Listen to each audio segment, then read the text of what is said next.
Supreme কোর্টের নির্দেশে এক লহমায় চাকরি খোয়া গেল 25,752 জনের। কারণ দুর্নীতির ঠেলায় এসএসসি যোগ্য অযোগ্যদের তালিকা আলাদা করে জানাতে পারেনি আদালতে। যদিও এসএসসি আদালতে জানিয়েছে বিভিন্ন অবৈধ উপায় অবলম্বন করে চাকরি পেয়েছেন 6,276 জন, যা স্পষ্ট উল্লেখ রয়েছে সুপ্রিম কোর্টের কায়ের কপিতে। কিন্তু যোগ্য কতজন ও কারা তা আদালতে স্পষ্ট করতে পারেনি এসএসসি। এখন প্রশ্ন হলো, এই 25,752 জনের চাকরি যাওয়ার পর পরবর্তী পদক্ষেপ কি? রায় সামনে আসার পরই মুখ্যমন্ত্রী নবান্নে সাংবাদিক বৈঠক করে জানিয়েছিলেন, সুপ্রিম কোর্ট বলেছে 3 মাসের মধ্যে নতুন নিয়োগ প্রক্রিয়া সম্পন্ন করতে হবে, যেখানে এই চাকরিহারারা নতুন করে পরীক্ষায় বসতে পারবে।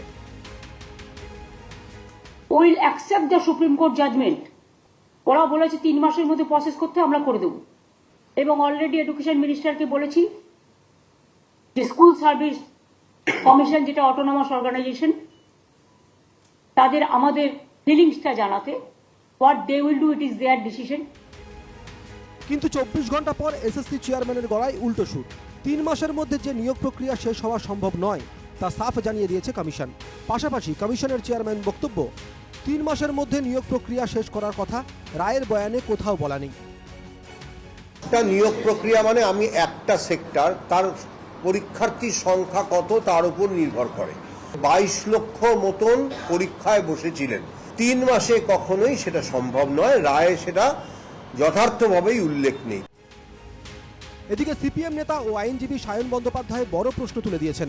আদালতে এসএসসি জানিয়েছিল তাদের কাছে কোনো ওএমআর শিটের স্ক্যান কপি নেই। তাহলে আরটিআই এর মাধ্যমে ওএমআর শিটের স্ক্যান কপি কিভাবে 2 পরীক্ষার্থীকে দিল এসএসসি? তাহলে কি এসএসসি ইচ্ছা করেই যোগ্য অযোগ্যদের তালিকা দেয়নি আদালতে? একদিকে এসএসসি সুপ্রিম কোর্টে গিয়ে জানিয়েছে, কলকাতা হাইকোর্টের কাছে জানিয়েছে যে ওএমআর শিট, সে ওএমআর শিট তারা ডিস্ট্রয় করে দিয়েছে, তাদের কাছে কোনো মিরর কপি নেই, তাদের কাছে কোনো স্ক্যান কপি নেই। আবার অদ্ভুতভাবে এই জাজমেন্টের মধ্যেই দেখা যাচ্ছে এই একই এসএসসি আরটিআই এর মাধ্যমে একবার নয় দুবার মিরর কপি বা স্ক্যান কপি যারা আরটিআই করেছিল তাদেরকে দিয়েছে। তার মানে দুটো, এক, এসএসসি ইনফরমেশন অ্যাক্টের মাধ্যমে যে তথ্য প্রদান করেছে তা ভুয়ো, তা মিথ্যে। আরেক আইনজীবী ফিরদৌস শামীমের দাবি, সরকার চাইলে এখনো যোগ্য অযোগ্য বাছাই করে এই পরিস্থিতি পাল্টাতে পারে। এখনো পর্যন্ত একটাই উপায় ছিল, সেটা ছিল মিরর ইমেজ। এসএসসি বলতে পারত আমার মিরর ইমেজ, তাদের কাছে রাখা মিরর ইমেজ, সেই মিরর ইমেজ কোথায় গেল, কে ধ্বংস করলো? কিন্তু শিক্ষামন্ত্রী ব্রাত্য বসু স্পষ্ট জানালেন, এসএসসি যোগ্য অযোগ্যদের তালিকা আদালতে দিয়েছিল, তালিকা দেওয়া হয়নি এই কথা ঠিক নয়।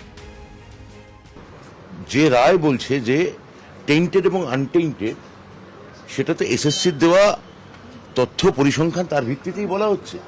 তাহলে আপনারা যেটা বলছেন যে যোগ্য বা অযোগ্য এসএসসি ভাগ করতে পারেনি, তা নয়।